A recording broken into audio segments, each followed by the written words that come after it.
go. All right. Pinar, nice to see you again. How are you? Hey, thanks for having me. Yeah, I would often say one of the coolest things about doing this podcast is the time I get to spend with the guests prior to going live and then afterward often. And we had quite a few good laughs here in the build up to going live, talking about origin stories and accents and the Jersey Shore of all things. So this will be a fun one. So as I mentioned, welcome. I guess if you wouldn't mind kind of maybe giving a rundown of your background and kind of who you are, and we'll kind of get into the hard hitting questions as we progress. But maybe kind of give a quick intro. Sure. And okay, I'm originally from Istanbul, Turkey. I was born in Istanbul to high school teachers. So my mom was a math teacher, and my dad was a physics high school teacher. And then I guess this kind of gives you an idea of why I ended up becoming an electrical engineer as a career. But yeah, so that's where I grew up. That's where I went to college.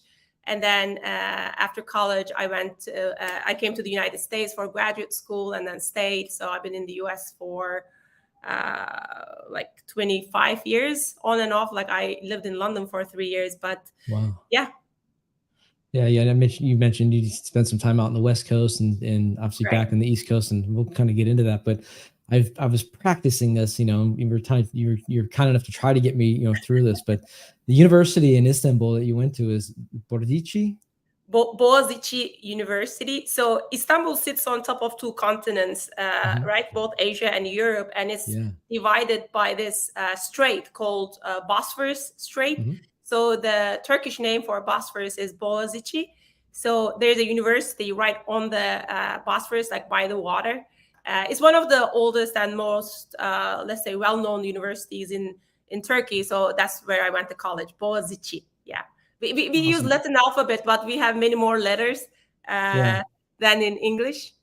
Yeah, I know. I mean, I'm looking at all the accents, the style. I mean, it's I practice, but thanks for saving me there. So I guess take me, growing up, you had, really, interesting. Sounds like really interesting parents, and that probably led the spark to you going down this engineering path. But I guess, is that a typical matriculation? Is going to an in-country university and then going, outside, whether it's up to, somewhere maybe in England or even over to the States. But is that a kind of common path, or is that an uncommon path? It is a common path for certain majors, right? So I'm no different than a lot of our like Indian, Chinese students going to I guess electrical engineering, computer science majors. So, and then if your GPA is really good, your GRE scores are good, so you start applying for PhD or masters for scholarship. Of course, none of us have money to pay for our grad school, if you will. So basically, you apply to 10 universities here, and then you hope for either a teaching assistantship or a research assistantship. And in my case, I did get acceptance from a couple of universities. I went with UMass Amherst. I became a research assistant to this wonderful professor, Dennis Gackel. So I came for a PhD, actually. Like my goal was to have a PhD in electrical engineering with a lot of my fellow classmates.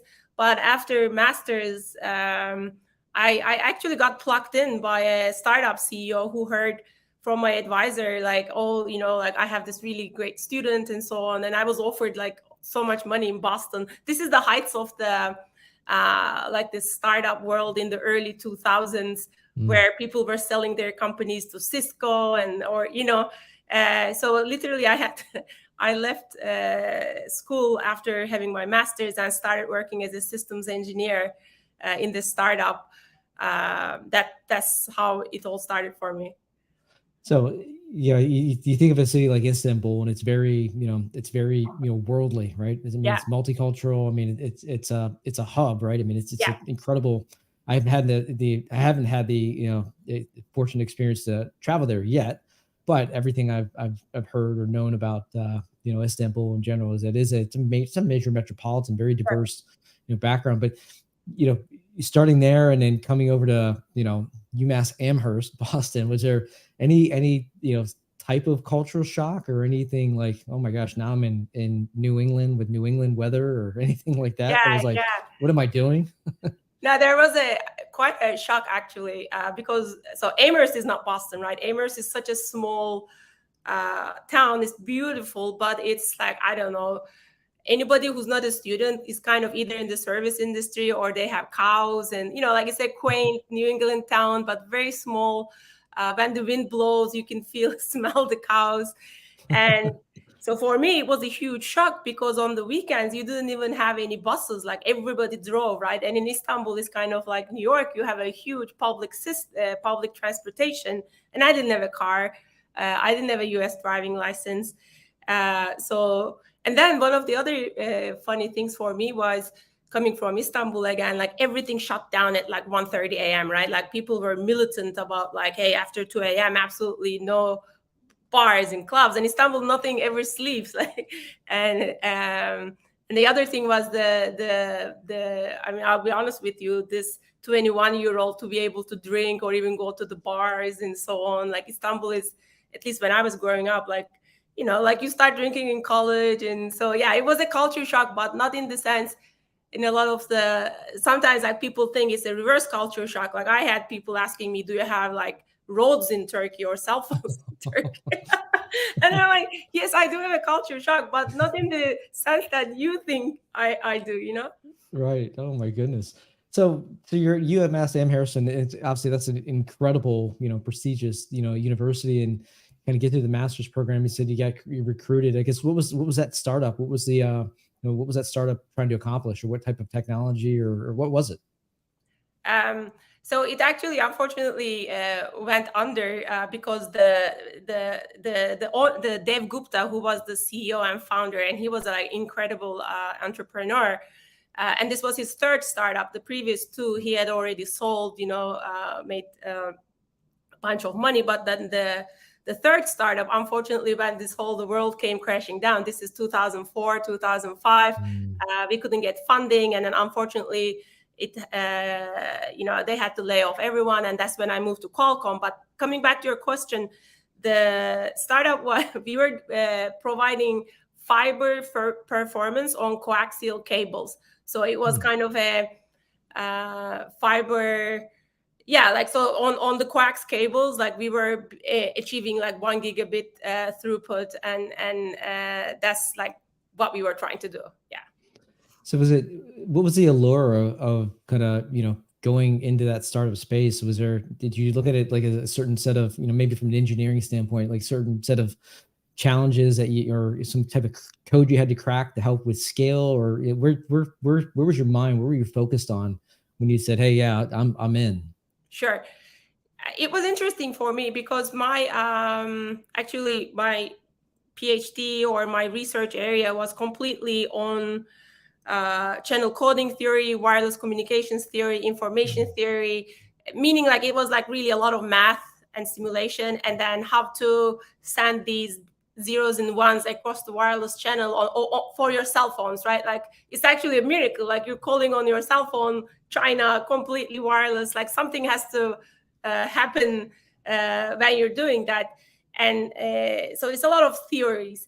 But when you start working, it's suddenly real life, right? Like that was something interesting for me because we were trying to build these filters that had to obey some rules. I mean, now like it's been obviously like a long time, and now the last 15 years I've been in the business side of things, so I don't remember it as well. But I do remember being surprised how different real life was than writing papers or doing research. Yeah, I mean, yeah, there's probably a big shock, and then kind of getting into the business side and starting to get exposed to. Yeah, it's a whole other chess game out there on the business side. Like I never look back. I love the decision I made moving from hardcore engineering to and this happened in Qualcomm. Like I was in Qualcomm corporate R&D for a year. And then I first moved into technical marketing, like technology evangelism for the Qualcomm technologies in Asia.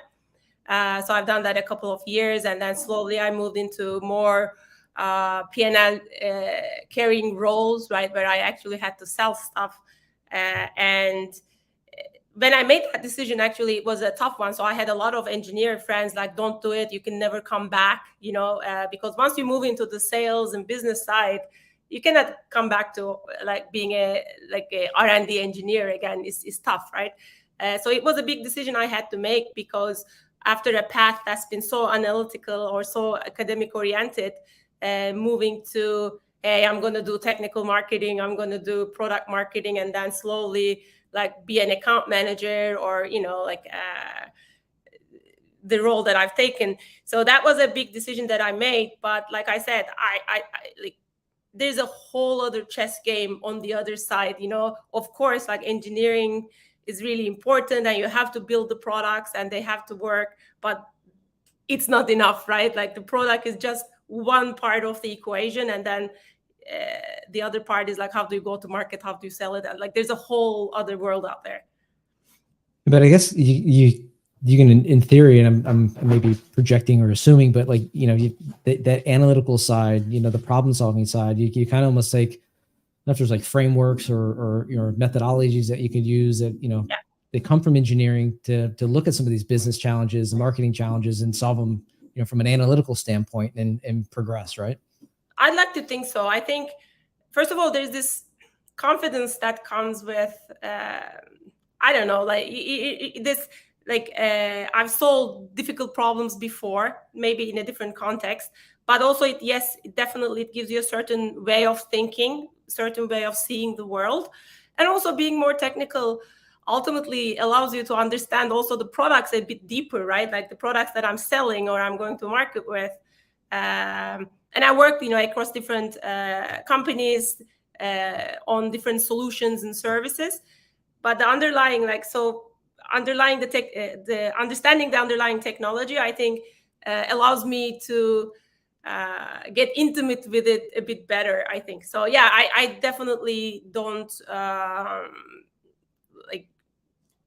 regret that. Oh my God, like why wasn't an engineer? If anything, it really helped me, even on the business side.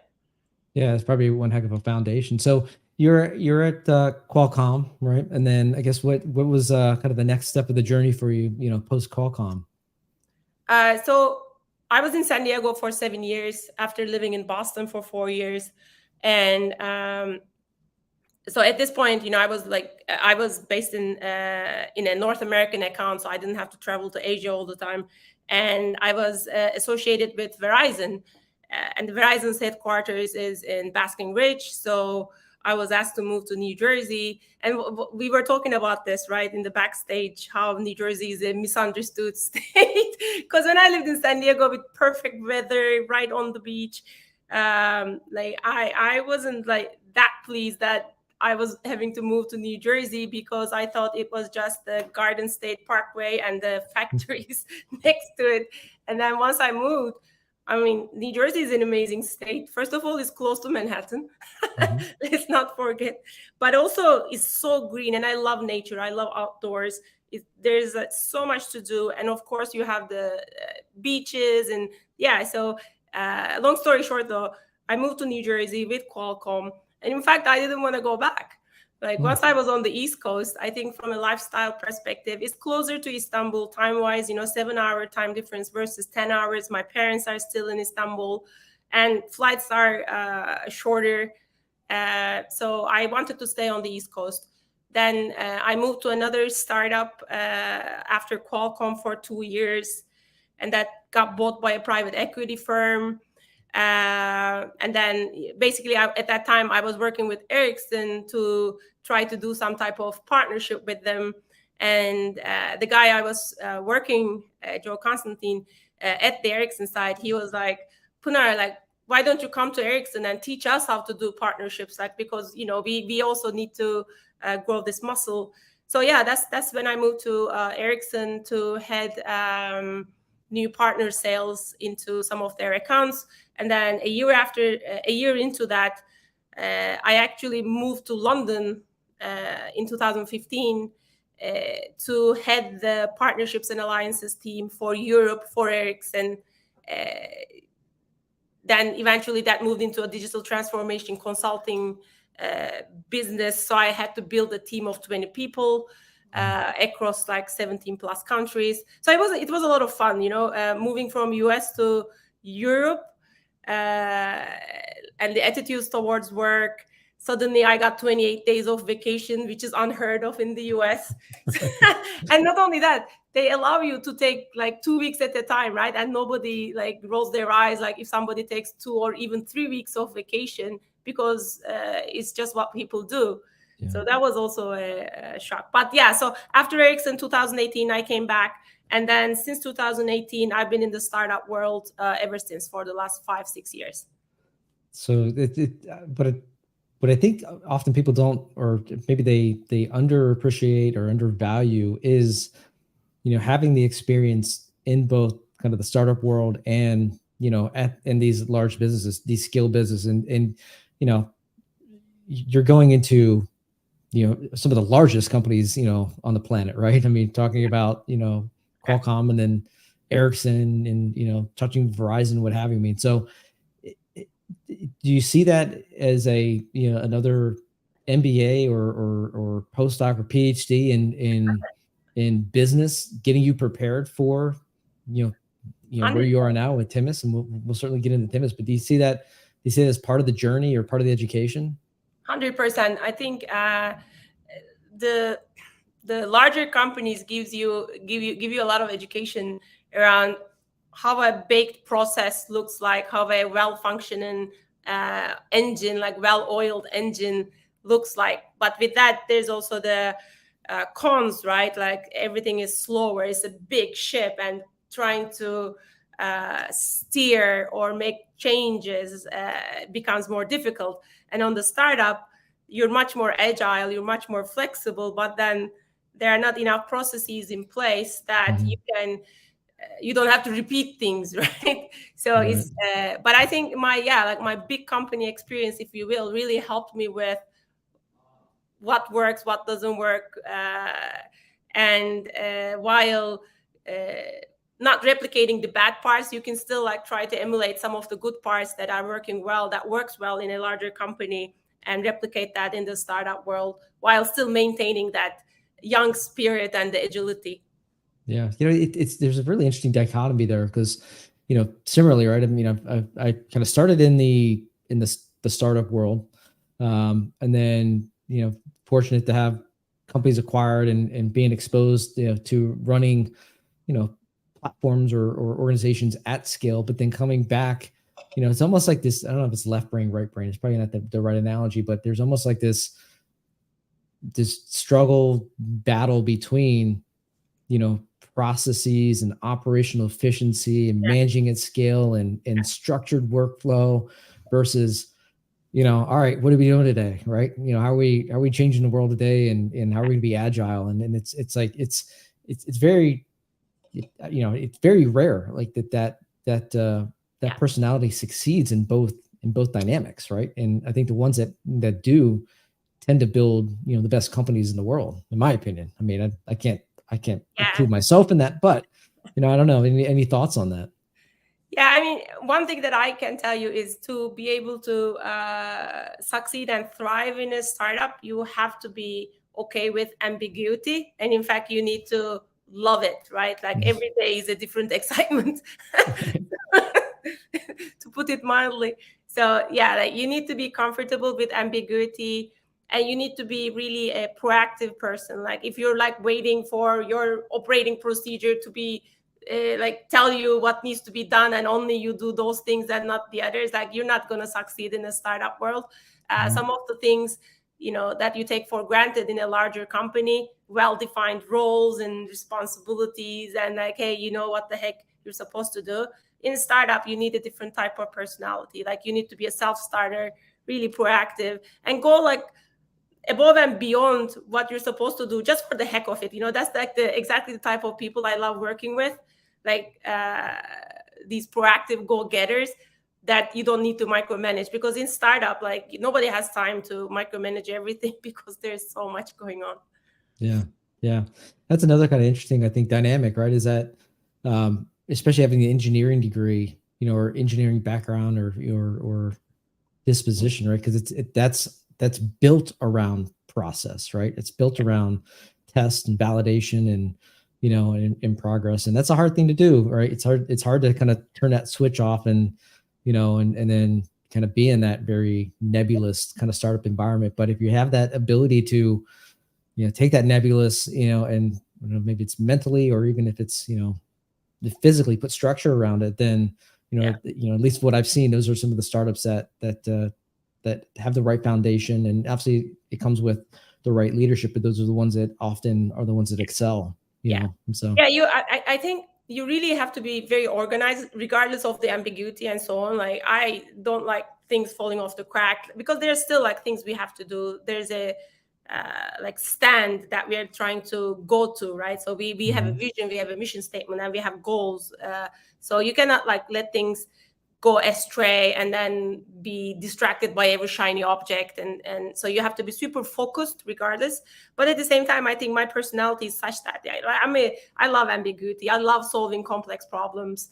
So I actually, even though my background is in engineering, like hardcore engineering, my personality is such that I just love it.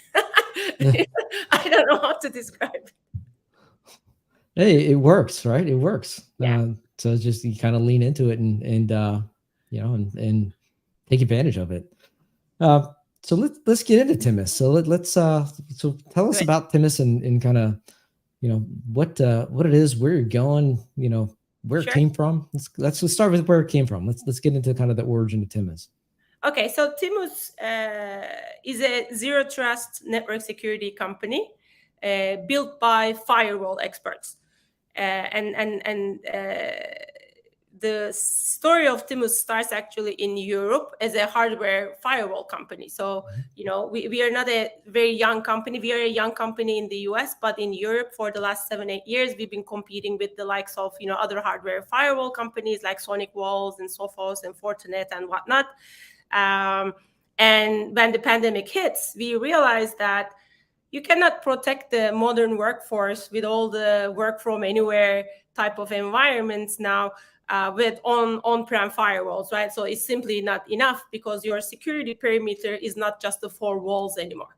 That's when the decision was made to move our solution to cloud. Like, this is even before Gartner came with the word like SASE and so on. So it was an obvious choice that cloud is the place to be if you want to protect the corporate network with a software-defined perimeter, right? And that's what we have done. So now we are a cloud-based firewall company with built-in zero trust into it, with the goal of preventing cyber attackers getting into the network and the corporations or the businesses' sensitive data. So the decision was made that obviously US is the best market for such a solution. It's the most advanced market. And in like a year and a half ago, we moved the company to the US. So our HQ is in Boston. Having said that, I'm based in New York, and we are a remote first company ourselves. Like, so we're using our own solution, obviously, because anytime you need remote access and you need to make sure that your network and data and applications are secure, you need a solution more than just a VPN or a firewall, and that's where we come in. Yeah, so our origins are in Europe, and now we are firmly established in US and working to increase our market share.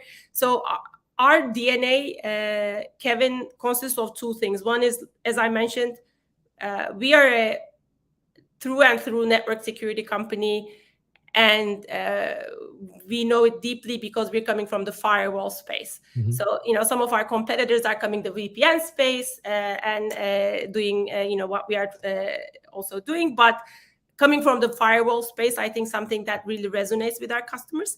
The second thing that is in our DNA is we are 100% channel business, so we only go to market through our MSP partners, managed service provider partners. And that's what we've also done in Europe. So in Europe, we have around 15,000 clients completely through our MSP partners. Wow. And in the US, that's also our goal to continue to go through our MSP channel.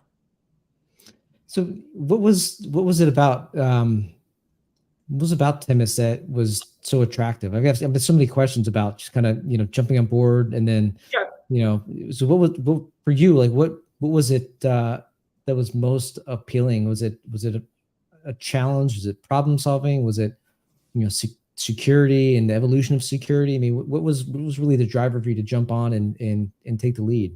Sure. So I joined Timus now 3 months ago, right? So I'm a relatively new CEO at Timus, and before that, I was at Lookout, another cybersecurity company. I was running the partner business there for their consumer unit, and actually we just had sold that to F-Secure, which is a public company in Europe.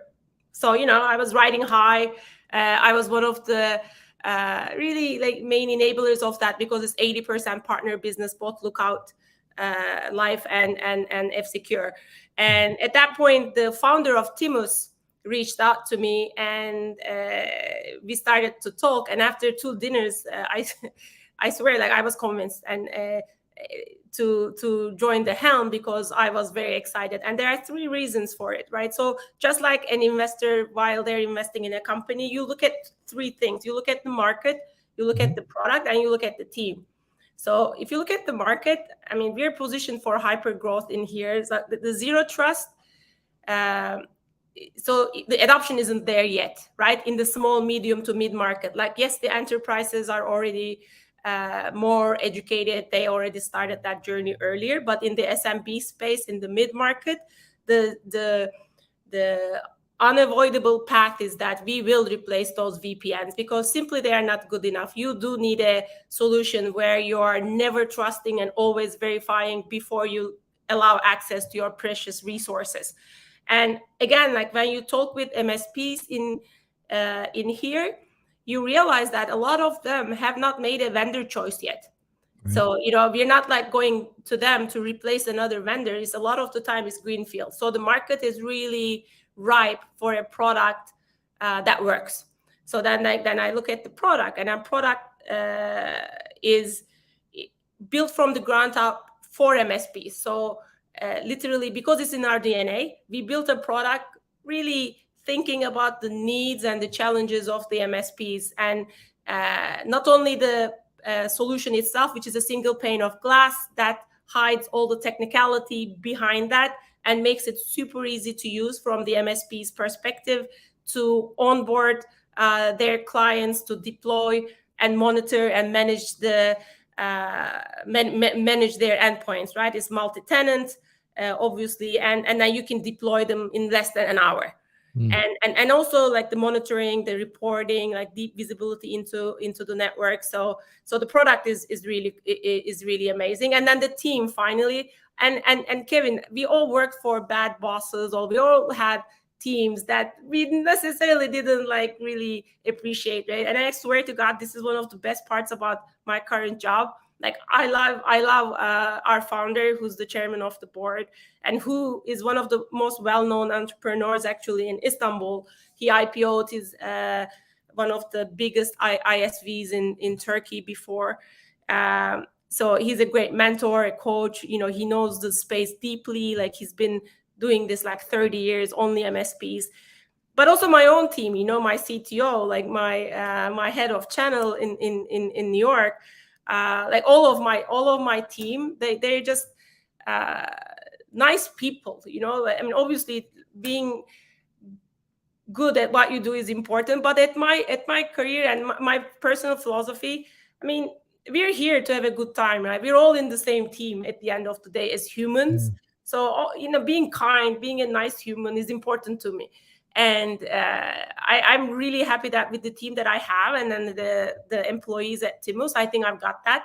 So like the last 3 months, like I'm having a blast. Like obviously it's very challenging, like being a CEO. Like people are like throwing ping pong balls at you from all directions. uh, Yeah.